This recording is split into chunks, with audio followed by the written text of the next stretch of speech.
And we should be live. Let me go ahead and check. It says we are, so...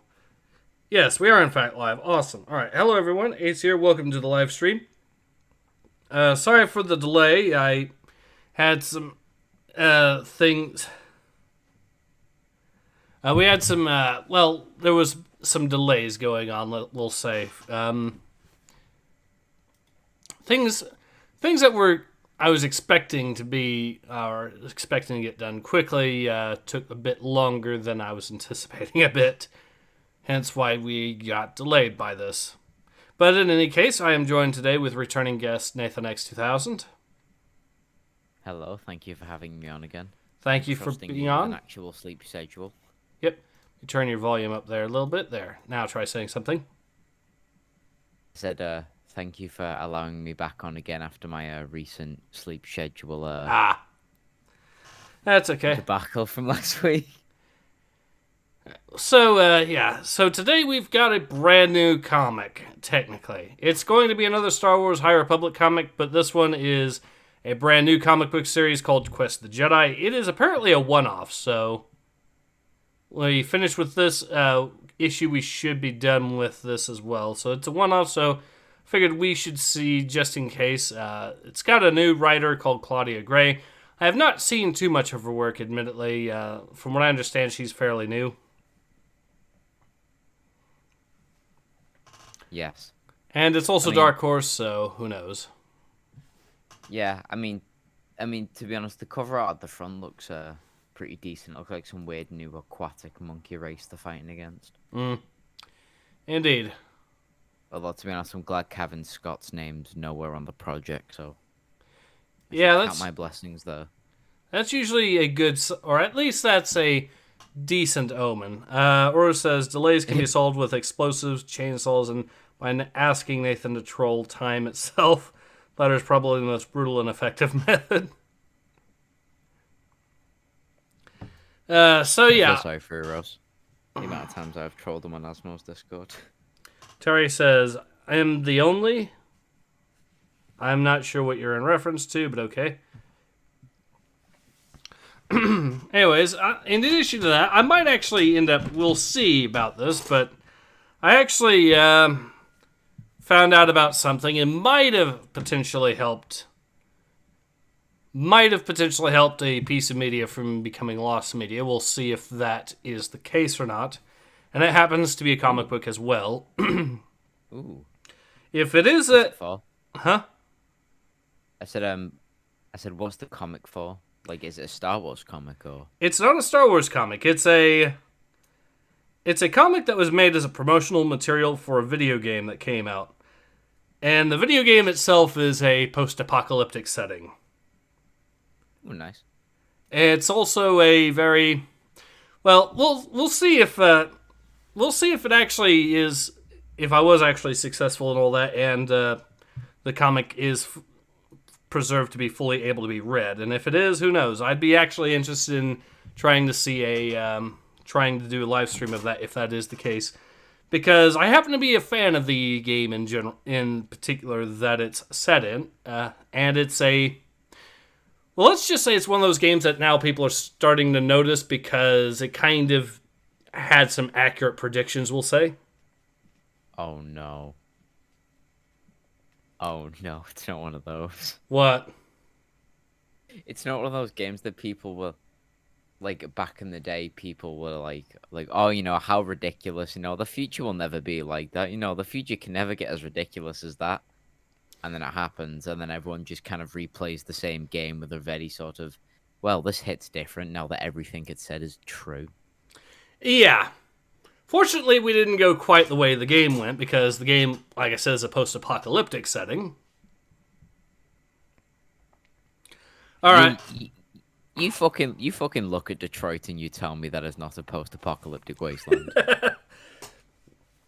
Alright, so I guess I might as well, before we get started, I guess I might as well let you guys in on what it is.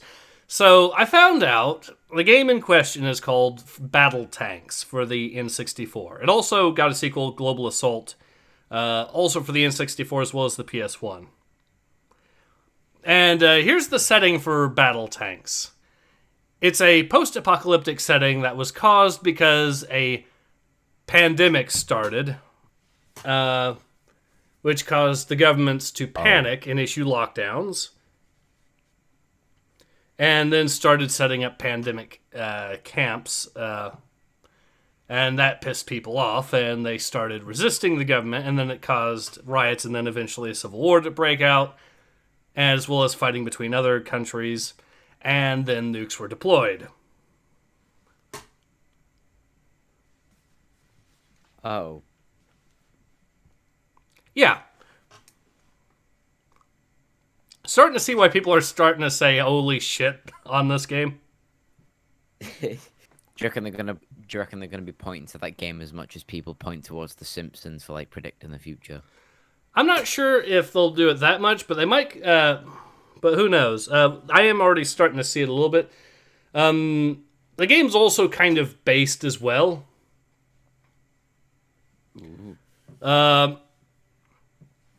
This is basically it. Okay, so here's some of the ways. Okay, so the one thing about the virus. The virus itself was very unique in that it targeted women exclusively in the lore. And you find out in the lore that it was because one woman named Cassandra, who ends up being the main villain in the sequel, decided to create it in a lab and release it. And the reason is it targets everyone who, in the game's lore, doesn't have what's called the Edge. And you might be thinking what the Edge is, and it's basically the Force, for all intents and purposes. So she basically created a virus that spread across the globe as a massive eugenics program to turn everyone into Jedi. Or everyone that's left, anyways. Oh, that's brilliant. The game also predicted simps because in the lore, there's only one woman for every 1,000 men after the apocalypse happens. And so the women are literally referred to as queen lords and essentially worshipped as deities by a lot of men. And so most of the men are either massive simps or like the main character, who is essentially a Giga Chad. Let me see if I can actually find an image of what he looks like in game, but Griffin Spade is his name. Shit, wait a minute. Is Battle Tanks that franchise that I'm not sure if you put a community post about it, but it was the promotional art kept saying that it was invading different universes, like the Teletubbies and the Wizard of Oz. Yeah, I thought I remembered it. Yeah, it's that universe. Okay, so here's an image. Alright, so I found an image of the protagonist in the game, Griffin Spade, who also, by the way, it turns out in the lore gets established to also have the Edge as well. But like I said, in the way the lore works, basically, the only women that are left are the ones that have the Edge. But with the men, it's basically 1 in 1,000. But here's an image of what Griffin Spade looks like in the game. Tell me that isn't a Giga Chad. Give me a sec, it's loaded. Oh my god, the chiseled chin. Make that black and white, move it left to right, and you've got a Giga Chad meme straight away. Yeah. So yeah, that's the that's the protagonist, and he's also force sensitive basically in the game as well. Force sensitive Giga Chad, nice. The way it works in the sequel is it basically gives you the ability to instantly mind control enemies and turn them to your side.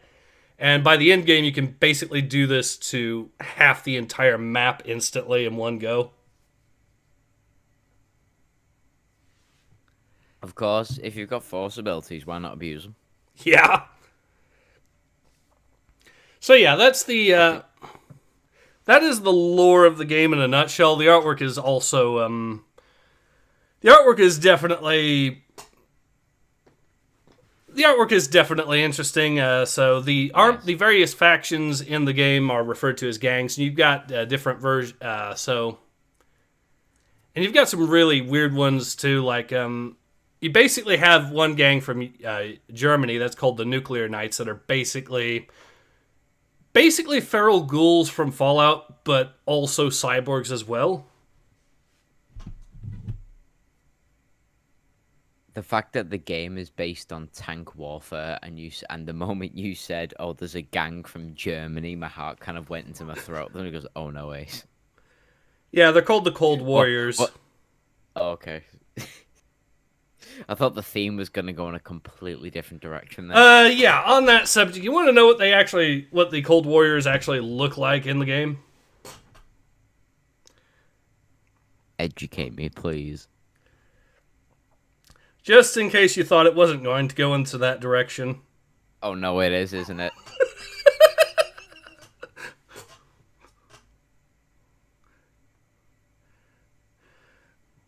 Alright, so let's go ahead and, yeah, here we go. So I sent another image here so we can check out the Cold Warriors.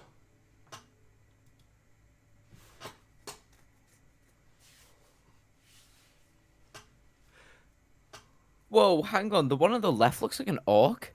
Yeah, he does a little bit. Nice to see the Kaiser helmet. Yes, very World War One. Yeah, a little bit of a mix between a Pickelhaube and a Stahlhelm there. They've got other ones as well. Another one I think... one of the ones I've know people have actually talked about a little bit is the one of the British gangs called the Crimson Guard because... well, to be fair, one of the guys in that kind of looks a little bit like Nightmare Fuel, so...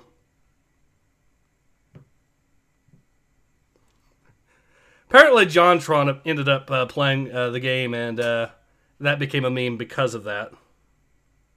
Go ahead. Oh, nice.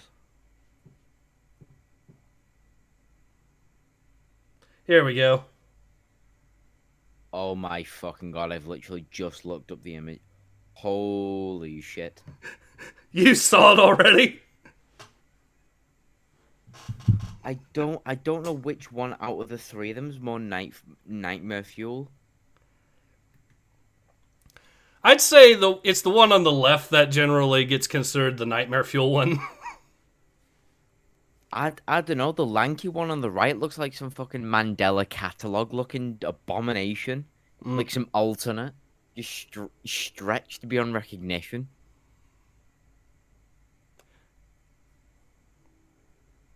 Jesus. There's actually an image from the comic book that you can get a glimpse at. That gives a little bit more detail, but it's a pretty small image. But yeah, so starting to see why I'm kind of hoping that this comic book ends up getting preserved and all that. Yeah. Oh, that reminds me of another detail.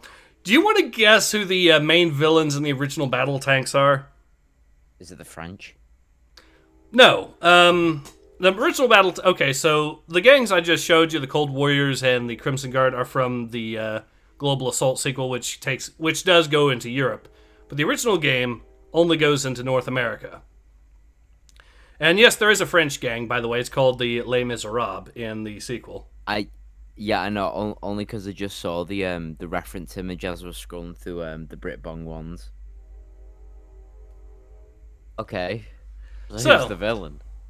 So the main villain in the original game is, and I shit you not, the Dark Angels.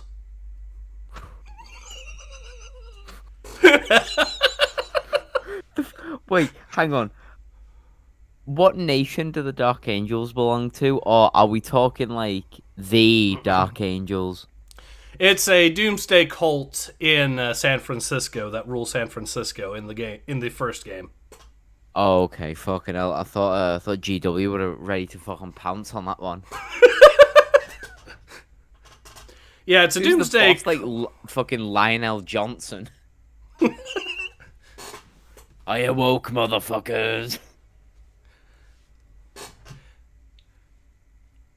Yeah, so there's other ones as well. Like you got one of the other ones that survived in the original game to the sequel is the Skull Riders, which is a biker gang. And they're known for riding around in what's called the moto tanks, which are motorcycle tank hybrids. Yeah. So yeah, there's some other ones from the original game, like the Nuclear Knights and Charlie Company as well, that didn't make it into the sequel, but yeah, the game is... Oh yeah, one more thing I forgot about the Cold Warriors. You want to know what they get as their special weapon?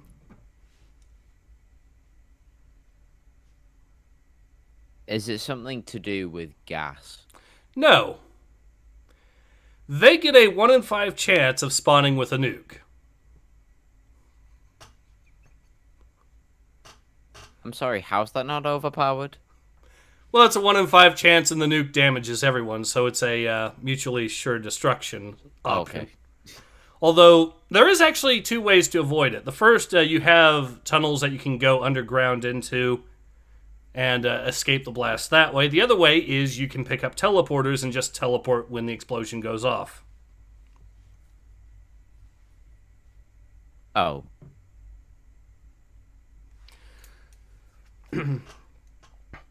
Yeah, but definitely a fun game to play. Or it says, I and might you check get it on an emulator then. Yes, definitely. Trying to think of some of the other really cool... Oh, yeah. So, one of the other things you can do is, whenever you get 3 of... Well, all except really a few different types of power-ups, if you get 3 of them, or 3 worth, you can actually use super abilities out of these power-ups. So, for example, your typical... You pick up a mines power-up, you get 20 mines. If you have up to 60 of them at least, you can then use the super version, which instantly deploys a minefield right behind you. As in instantly. It even actually comes with... there's actually 2 different types of mines in the game as well. There's the regular mines, and then there are the Bouncing Betty mines. And the minefield will actually spawn both. You also get defensive turrets that you can deploy as many as you want, called gun buddies. And if you get 6 gun buddies at least, you can deploy an entire army of the things instantly as well. And you even get multiple flavors of gun buddies. You get little pop-up machine gun turret versions, quad barrel versions, double barrel, and single barrels. Do you have gameplay on your channel anywhere that I can check out after this? Oh, I've got a few bits of video. So, for example, since one of the maps is, or it says the battle tanks deserve more games and attention. Yes, it did. The only reason that battle tanks really stopped being a thing was because the company that was making it, 3DO, was actually on its last legs at that point. It's the same guys that made the Army Men games as well as the old Might and Magic games as well. Oh, nice. As well as the 3DO console. But anyways, so... But yeah, there's actually even plans to create a PC port right now of the N64 game over to PC, and hopefully that goes through, and hopefully I'll be able to show that off as well eventually. But yeah, you can definitely try out an emulator or whatever. And like I said, you could do... There's even... it even kind of did the whole Battlefield thing a little bit, because you have a mode called Tank Wars, where it actually spawns basically a half a dozen tanks per team, and you can have up to 4 teams. So 20 or 20 plus tanks on the field at any given time, just having to go at each other and destroying each other. And yeah, like I said, oh yeah, so you did want me to show you some footage real quick. Let's see if I can do that real quick. Well, sorry, I mean like after the stream, just so okay. Check out my own time, because I mean, I think we do have a Star Wars comic to read. Yeah, absolutely.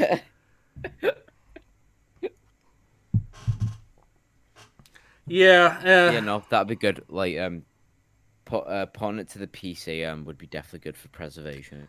I agree, and hopefully we get that comic preserved as well. If it does actually get preserved, I have every intention of live streaming it if it is properly preserved. Now, if that is the case, I'm going to start asking around for people who might be interested in potentially covering it. Because yeah, definitely a treat. I'm going to be laughing when I get to tell Osmogon about how the main villains in the game are the Dark Angels. But by the way, I fucking looked at the reference image for them. Yeah, the whole clad in red in space. Yeah, definitely gives off 40k vibes. Mm-hmm. Nathan says Lamal, old, ancient, even biblical, if you will. Oh yeah, fucking Uros. Like he's 35. Poor fella. uh. Anyways, let's go ahead and actually carry on with the comic itself, shall we? Yes.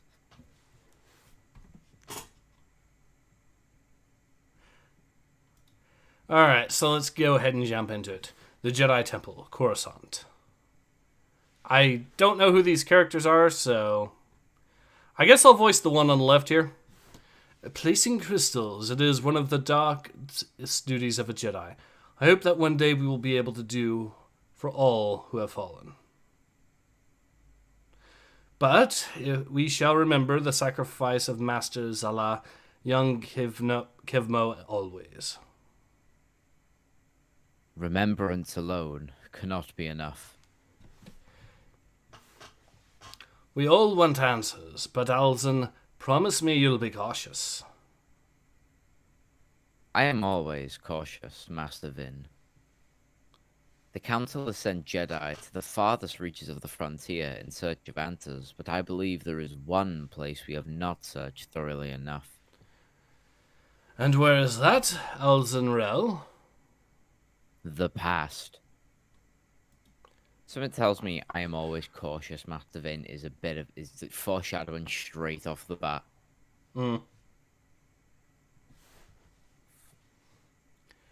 No difficulty whatsoever. Those records are fairly recent by archive standards, hardly more than a century old. That was not what concerned me, Master Archivist. It was the quantity of records that I thought might present a problem. Because who could ever count the adventures of Barnabas Vim? You, perhaps? Take all the time you need. The artifact Zala and Kevmo sought to recover. It was in the form of a rod. Not this object. But the Force tells me the stones may hold the key to the answers we seek. The planet Ancord, a long time ago. So it's Barnabas and a Twi'lek, so... Do you want to be Barnabas? I'll be the Twi'lek. Sure.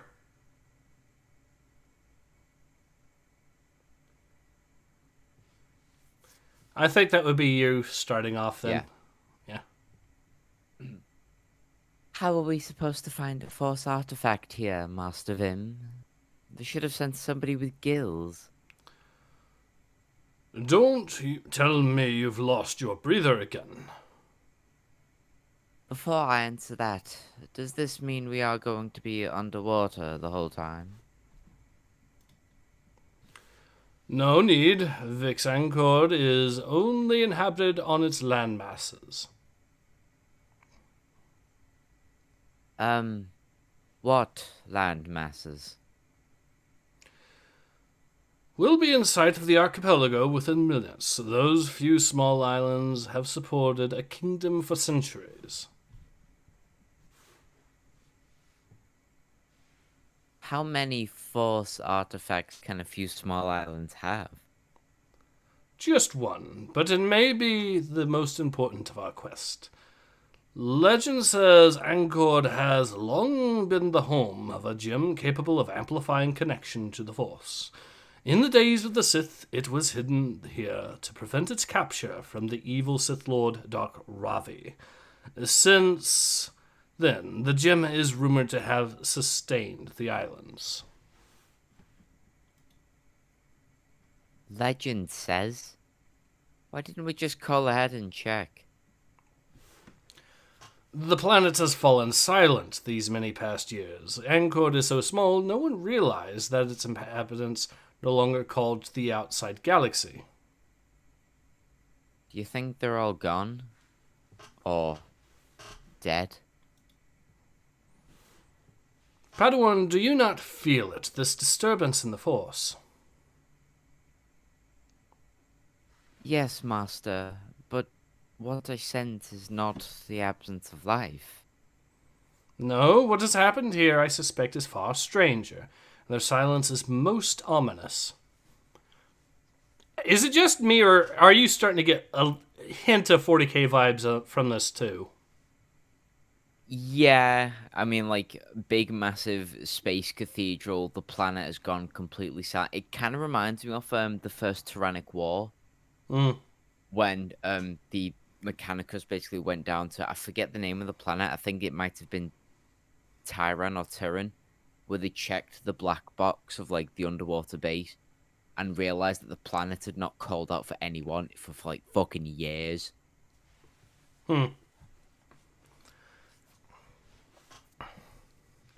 Yeah, so it isn't just me.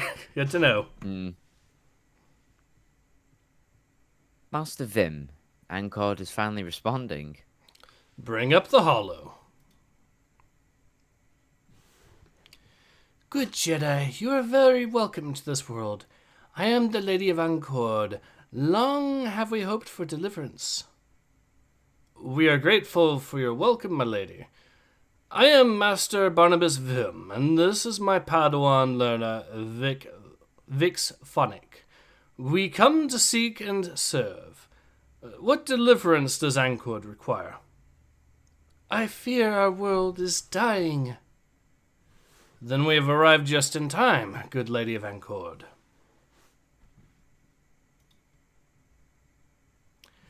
We had long thought of contacting the Jedi, asking them for help, but we are a quiet world. We wish little communication with the greater galaxy.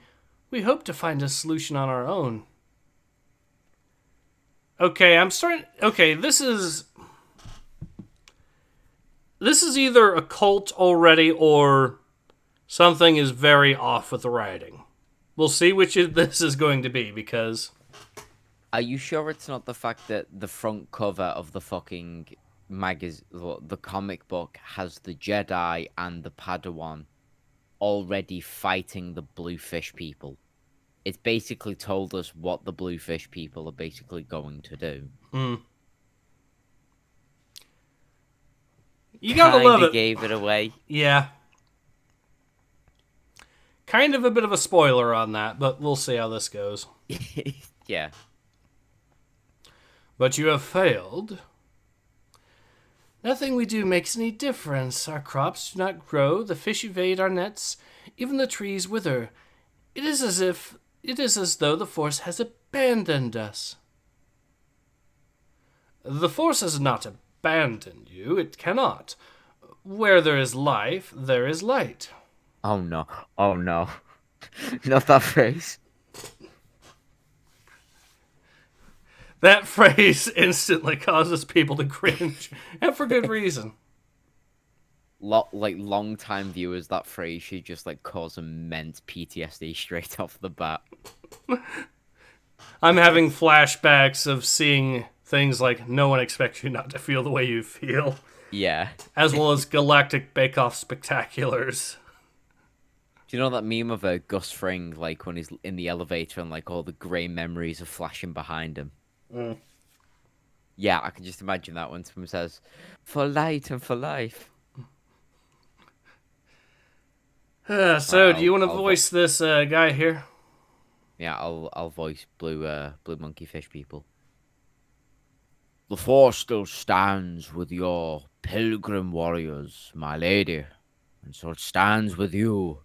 It supports you forever. Do not feel it. Yes, yes, I must not lose sight of the Force around us.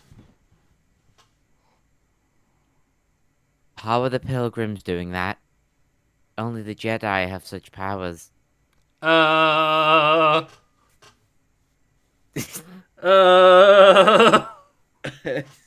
It's like she's never left her own fucking planet before. Do these people not know what Sith are? Clearly not. Wait. On the one hand, the Jedi do think that the Sith have been extinct for millennia by this point. So on the one hand, okay. On the other hand, there's other Force users other than the Sith and the Jedi that, as far as we know, the Jedi are still at least somewhat aware of. Yeah.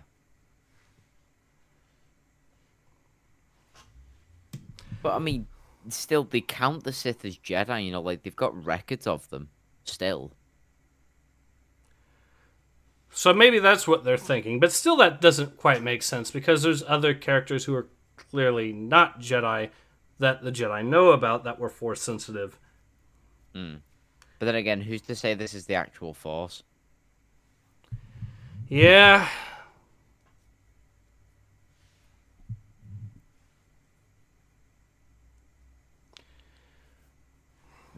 And Only the Jedi has such arrogance. Would you like to see what real Force warriors look like? given the fact that the Jedi Master is looking at the Padawan like she's an idiot too, I'm going to go with the writer absolutely deliberately made this person an idiot. Oh, this writer's not proving herself very well, is she? I knew when I saw the word adventures below Star Wars, I knew this is too good to be true. We'll see. This could be. We'll see if this is a fluke or more the norm. We'll see. Yes. What have I told you about thinking before you speak? That I should do it. And today? I'm sorry. I love that dialogue. Just, and what did you do today? I didn't. So it's established that this character is an idiot, and Yeah. the Jedi Master is clearly tired of her shit. Redeemed already. Okay, fair enough. Take heart, good Jedi. My first pilgrim only wishes to show our world at its best. Having admitted our weakness, I need all the more to see our pride.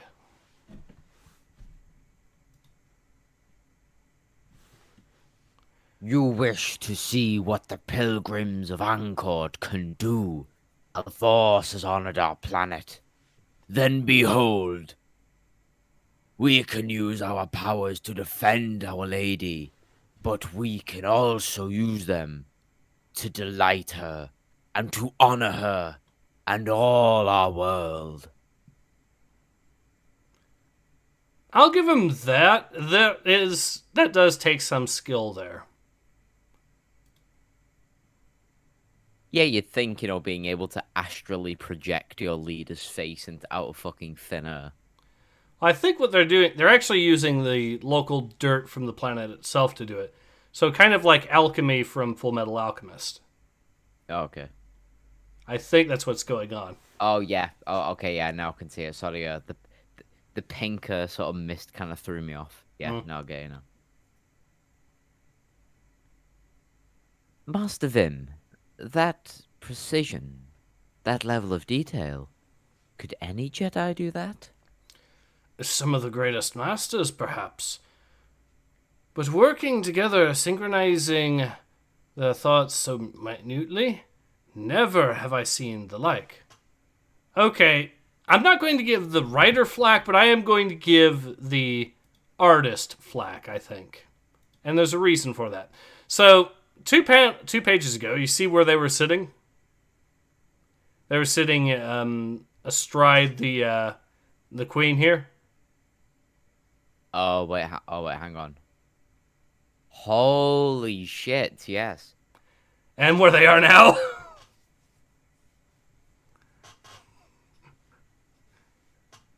Oh my fucking god. Absolute eagle-eyed ace. Well done. Holy shit. What What the fuck? They've changed position 3 times.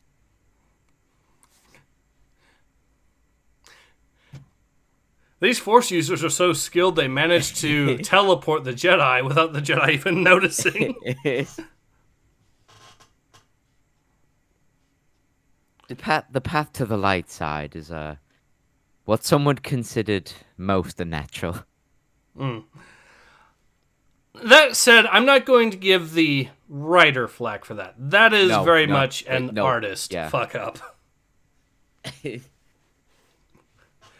I'll cut the writer some slack, because if the writing does actually end up solid, then stuff like this can be somewhat forgiven, even though I'm still going to point and laugh at it, but it's not it's not the big fuck up that bad writing can do, at least.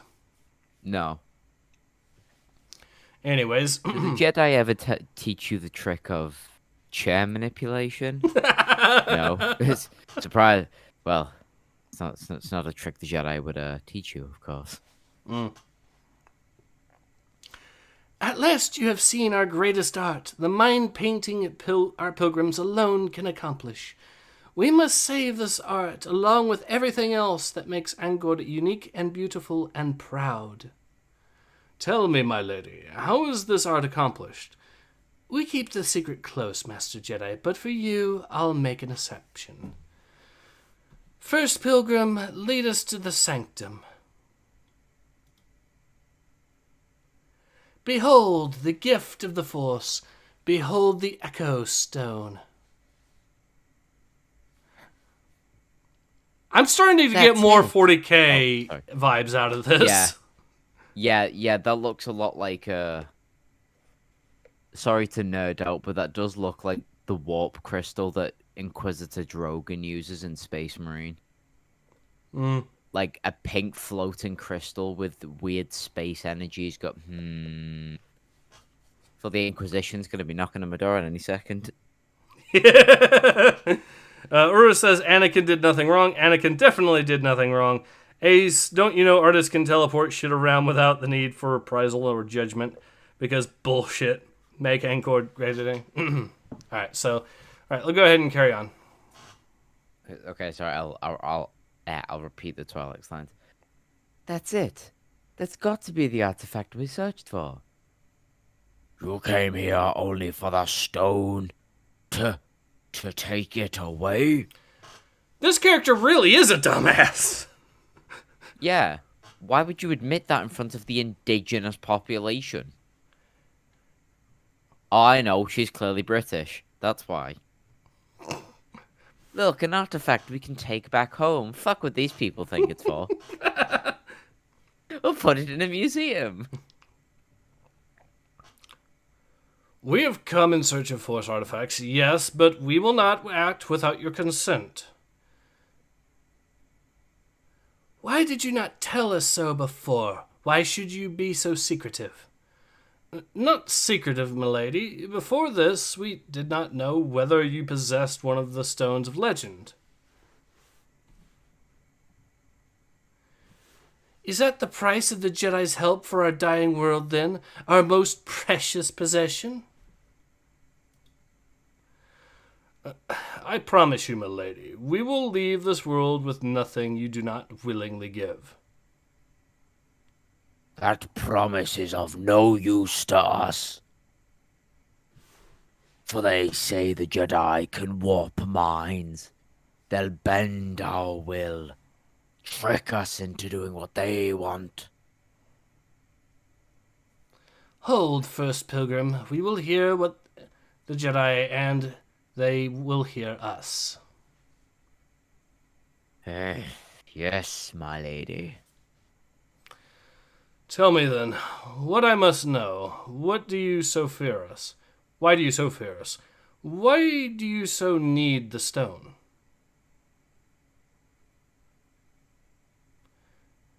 You could not know our world's history, so I must tell it to you.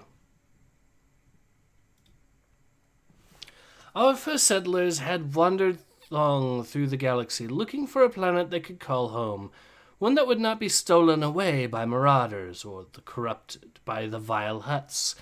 Then they found Angkor, a planet almost entirely covered by waters, but with a few islands that should have been lifeless. For how can trees be seeded without ground? How can plants thrive without a population of insects to fertilize them? Yet the Force sang from this place, a song so strong to be heard even by those who are not Jedi. Where the Force sings, all life is possible. All this was owed to the Echo Stone, hidden here from the Sith in an age long past, even older than legend. Our ancestors, in fact, made a pact with the Echo Stone. They would protect the gem, and in return, it would protect them. Its powers enhance and amplify connections to the Force. The longer one communes with it, the greater their abilities become. We have kept our promise, and in return the stone made our pilgrims powerful. Our fishing plentiful, our ground fertile. Of late we had no bounty, but without the Echo Stone we would have nothing at all. Why are you are welcome to study the Echo Stone, but it must never, ever leave this world. Do you see? I'm not at all sure that I do, milady, for it is possible that you do not understand this stone's true nature at all. The Echo Stone itself may be lying to you. I think he did a heresy. Audacity. Yeah, look at all fucking three of them. They're just like, holy shit, as if he just said that.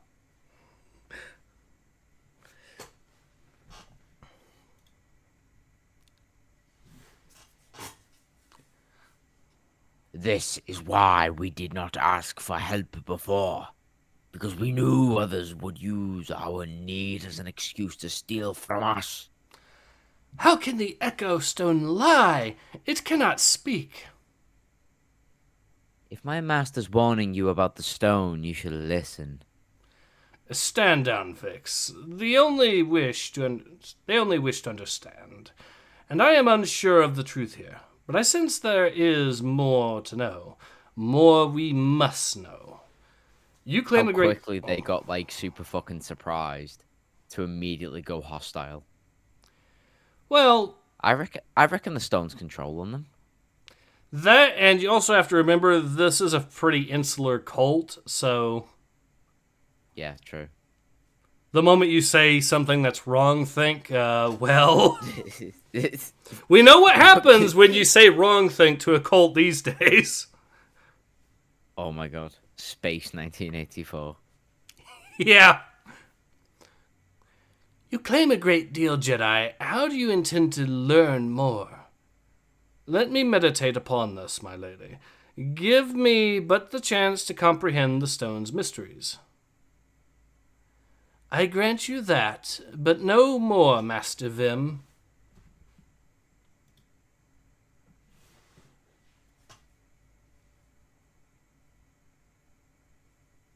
You said sleeping didn't count as meditation. This isn't about lazing in bed until midday, Vix. This is about understanding the mysteries within a Force artifact.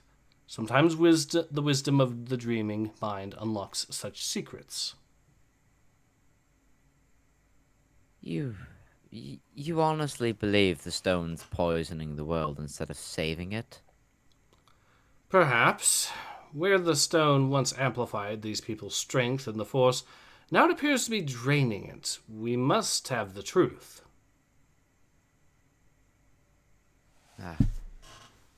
Rest well, Master Vim. Even more. Dream well. The truth of the Force does not always make for pleasant dreams. Yeah, as we clearly could tell with episode 3 when Anakin was having flashbacks of all those children. Yeah. The stone brings life.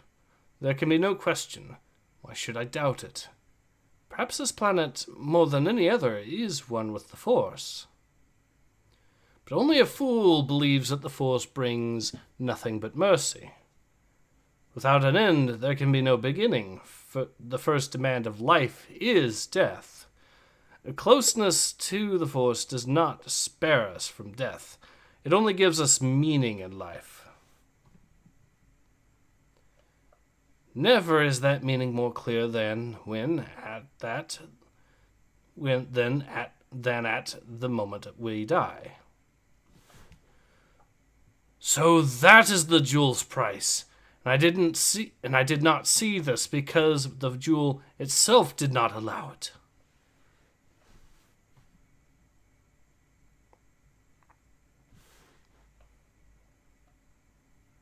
Vix, meet me at the Echo Stone's chamber. I'm calling an audience with the Lady of Ancord. Before dawn? I mean, yes, master. They must listen, whatever it takes. That could not have been more perfectly timed. I actually was, like, yawning, though. Why have you summoned us here with such urgency, Master Jedi? You must know immediately. You know and act. Because it is as I feared. Your world is being destroyed by the Echo Stone itself. It is as I feared. The Jedi intend to intimidate us to steal our greatest treasure. I warn you, the price of holding the stone much longer will be too high for Ancord. Then you must explain why, or I cannot be responsible for my pilgrim's wrath. The Echo Stone is indeed a conduit for the Force, but the Force is not purely made of light. The Force includes the dark side. With all its wrath, hostility, terror, and cruelty, Ancord is supported by the light but poisoned by the darkness. And that darkness, my lady, has also claimed you. How can you believe such a thing? I have welcomed you, listened to you. I am no Darksider. In this case, it is an easy matter to determine. For the power channeled by this stone is so great that, if I interfere with it, prevent it from reaching you, even for a moment... Zoom. You shall not have it!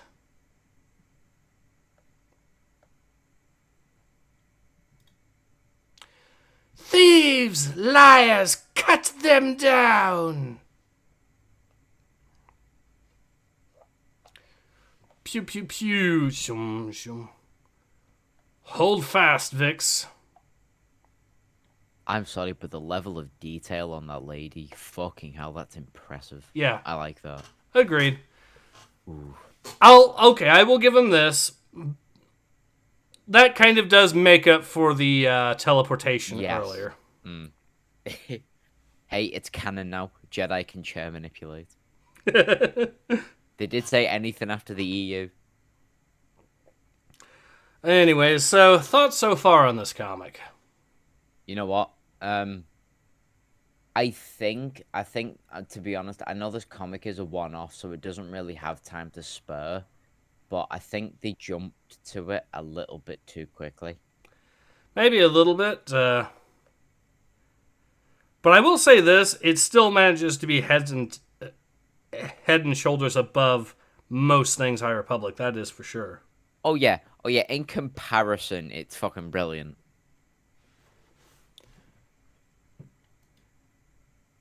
To be fair, we've already been 28 pages into this, so... True.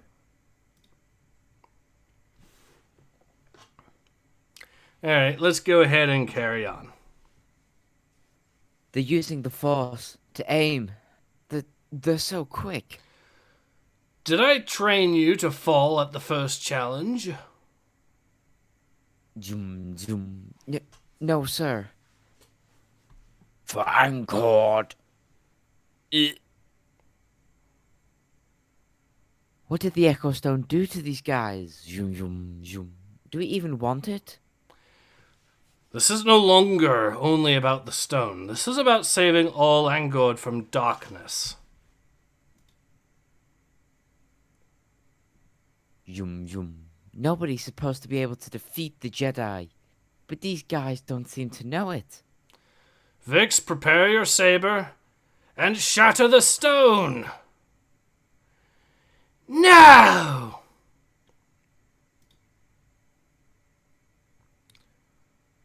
Shroom.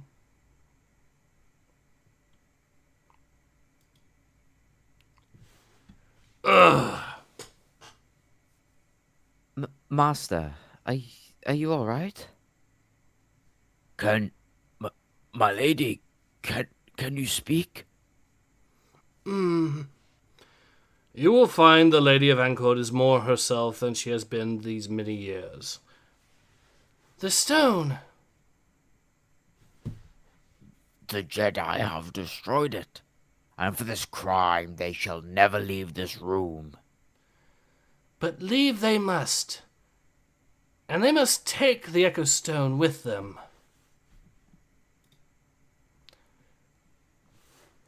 We will summon the Republic and the Jedi to help Ancourt, my lady.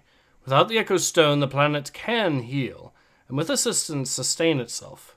But my Padawan and I must take its fragments to the far edges of the galaxy, far from one another. Are you certain the darkness is dispelled? Wherever the Force is, there shall be darkness. But too much power creates imbalance. Splitting the stone has restored balance at last. I will search for the stone's source and attempt to take one of the fragments there, that I might better understand its power. The other shards must be separated until that understanding comes. Do the fragments really need to be so far apart? You know they do. You mean to ask whether we must be so far apart? Yes, we must, Vix. I'm not ready. You are because you must be. Wait, so what happens if the stones are brought together again? By the wrong person? We must hope they never are. The stones. The stones are the key. The end. So, that was, well, the Quest of the Jedi. So, Wait, hang on. Did you say that was a one-off? yeah. So, is that a one-off part of a larger story, or one-off as in we never will see these characters again? Probably the part of the larger story is what I'm going to go with. Oh, okay. Still, I will... Alright, so let me read some of the comments and then I'll be... then I will carry on here. Oro says, I still say Slaanesh fuckery is about she may be blue, but fuck, she is blonde. Well, to be perfectly fucking fair, the Jedi can be little shits and stretch the word of good to achieve what they consider to be the correct outcome sometimes. Yeah, that is kind of true. Oro says, so the first pilgrim isn't exactly in the wrong there. Yeah, correct. We went from Slaanesh to what I'd call a Lovecraftian deal. Ripped old dude, forced withdrawal, drugs are really something. Decent comic in general, minus warp-induced moving furniture. Yeah, that's the only thing I can read. That and the pacing was a little bit fast, but then again, it's a one-off and it kind of needed to be. Well, I mean, to be honest, they could have just started printing the comic and had it be like 50 pages long instead of like 28. Or like 32, sorry. 34 apparently, but yeah, they... Okay, 34. They at least made it a little bit longer than the other comics, but yeah. Then again, though, I guess it was fast-paced, but it wasn't terribly fast-paced, given that it's longer than the other comics, and actually...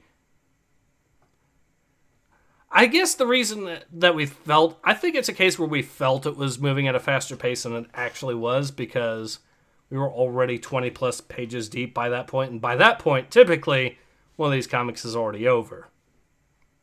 Or one of the issues is, anyways. But, like, I mean, they'd literally been on that planet for 2 days.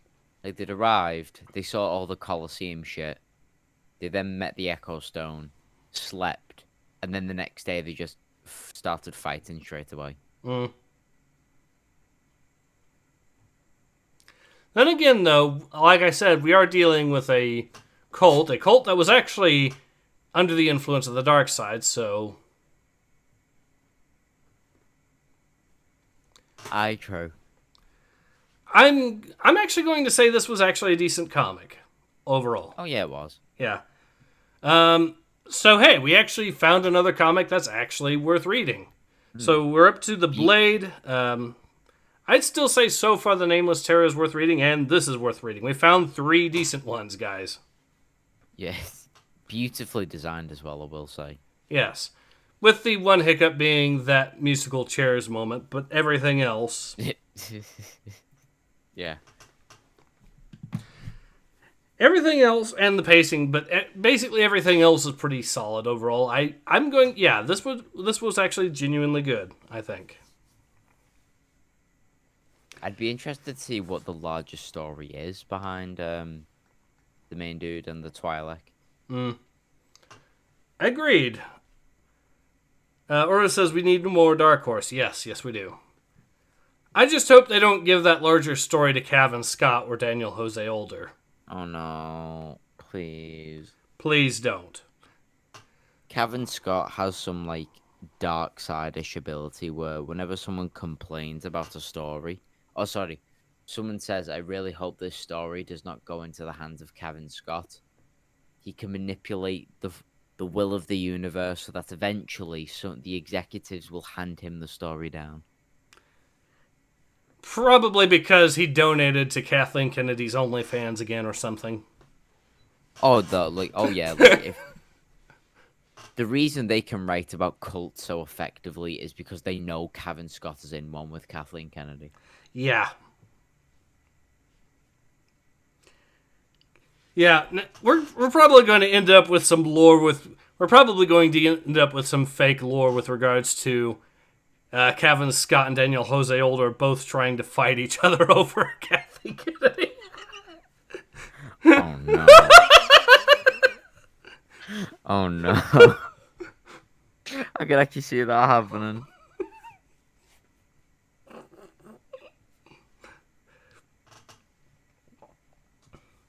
Anyways, but yeah, this comic is at least worth reading. I will say that. Yeah. So we found another decent one. Much to my surprise, Uru says, please no, reboot.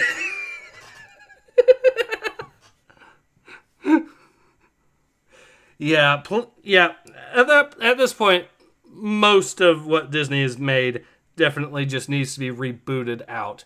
Stuff like this, I think, maybe we can find a way to... Stuff that's actually decent like this, we could probably find a way to reintegrate into the old lore, maybe. I wouldn't be against it. What do you think? No, I wouldn't be against it either. Definitely going back to the old lore beats a lot of the new lore, like, hands down. As cheesy as some of it was, the old lore at least took itself semi-seriously, rather than a fucking bake-off special. Yeah. I will say, you know what I think they should do with the sequel trilogy? What they should do is just establish it if or when we get a reboot, because let's face it, the way things are going, they have to reboot eventually. Yeah. What I hope they do is they just pull a move where right at the beginning of the next reboot or so, it establishes that it's actually episode 7, and it's just we find Luke and maybe some members of the Jedi Order interrogating a crazy person that just is spouting out lines from the sequels, and it establishes that all the sequels were just ranting from a crazy person or something. That would be how to do a reboot properly, because at that point, it's the ultimate slap in the face to the sequel fans. Just have a bit like a really like a crazy Twi'lek woman named Kathleen Kennedy. Yes! Luke says, I don't listen to her, she's ranting. And then she also mentions something about some sort of galactic star cruiser called the Halcyon. Oh no. What's this Halcyon she's talking about? I don't know. She claims to be the captain of it for some reason. She starts fucking twitching it like, overpriced, 50,000 credit drink. I swear.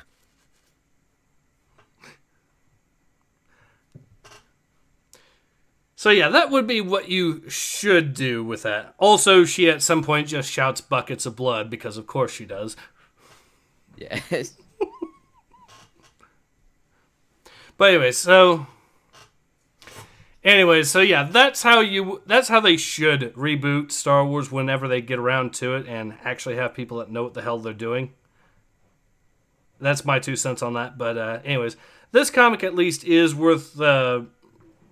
at least worth reading. I will say that. So this one is actually, so yeah, there's a few comics that are High Republic related that are actually decent. Surprise, surprise.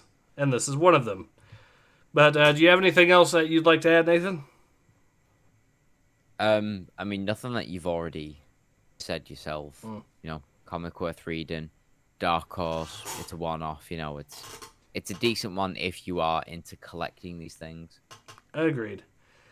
Well, I think now's a good time to go ahead and call it, if that's the case. So, yeah, this has been Ace. And this has been Nathan X2000. Thank you very much for having me on again. Thank you very much for being on.